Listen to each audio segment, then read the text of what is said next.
देखिए हर खबर यहीं पर, सब्सक्राइब कीजिए TV9 भारतवर्ष।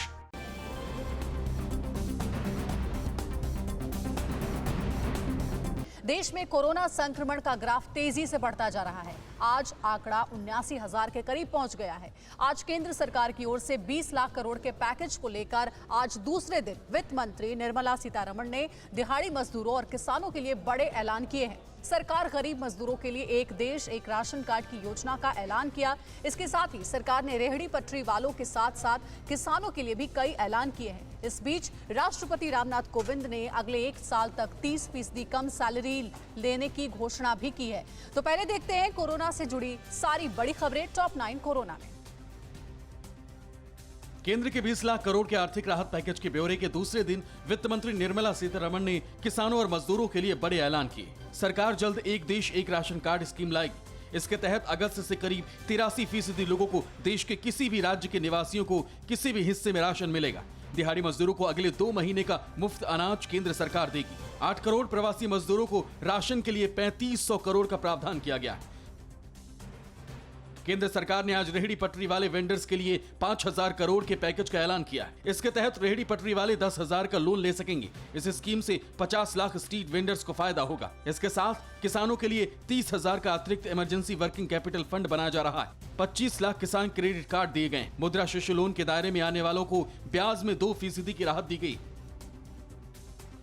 कांग्रेस के सांसद राहुल गांधी ने ट्विटर पर प्रवासी मजदूरों के पैदल घर जाते वीडियो शेयर करते हुए लिखा है कि अंधकार घना है, कठिन घड़ी है, हिम्मत रखिए, हम इन सभी की सुरक्षा में खड़े, सरकार तक इनकी चीखें पहुंचाकर रहेंगे, इनके हक की हर मदद दिलाकर रहेंगे। ये तो देश के स्वाभिमान के ध्वज है, इसे कभी झुकने नहीं देंगे। सुना पड़ा घर द्वार।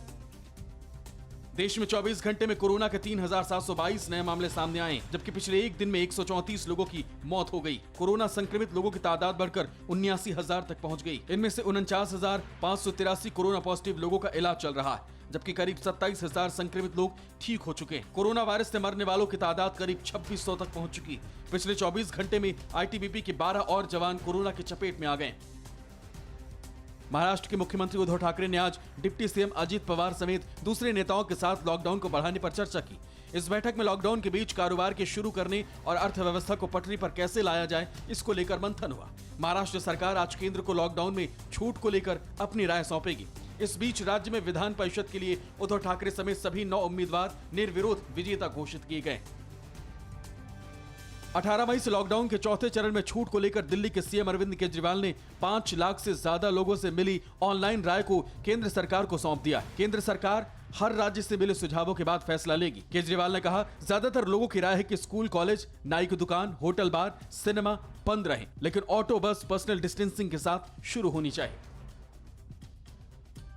केंद्र के आर्थिक पैकेज के ऐलान के 24 घंटे के भीतर ही यूपी के सीएम योगी आदित्यनाथ ने ऑनलाइन एमएसएमई सेक्टर के 56,754 उद्यमियों को एक मुश्त 2,002 करोड़ के लोन बांट दी। उन्होंने कहा कि एमएसएमई में 2 लाख लोगों को नए रोजगार से जोड़ा जा सकता है। उन्होंने कहा 25 लाख प्रवासी मजदूर यूपी लौटेंगे। प्रवासी मजदूरों की ताकत का फायदा एमएसएमई सेक्टर को उठाना चाहिए।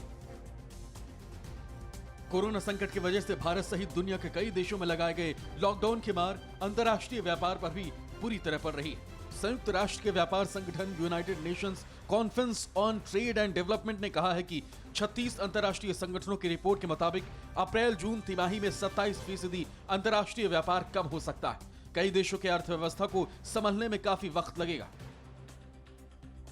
दुनिया भर में कई देशों में फंसे भारतीयों को लाने के लिए चलाए जा रहे समुद्र सेतु मिशन के तहत आईएनएस जलाश्व जहाज माले पहुंच चुका है। कल ये जहाज केरल के कोच्चि पहुंचेगा। इस बीच वंदे भारत मिशन के पहले चरण के आखिरी दिन आज बांग्लादेश के ढाका से 70 भारतीयों को लेकर चेन्नई पहुंचा।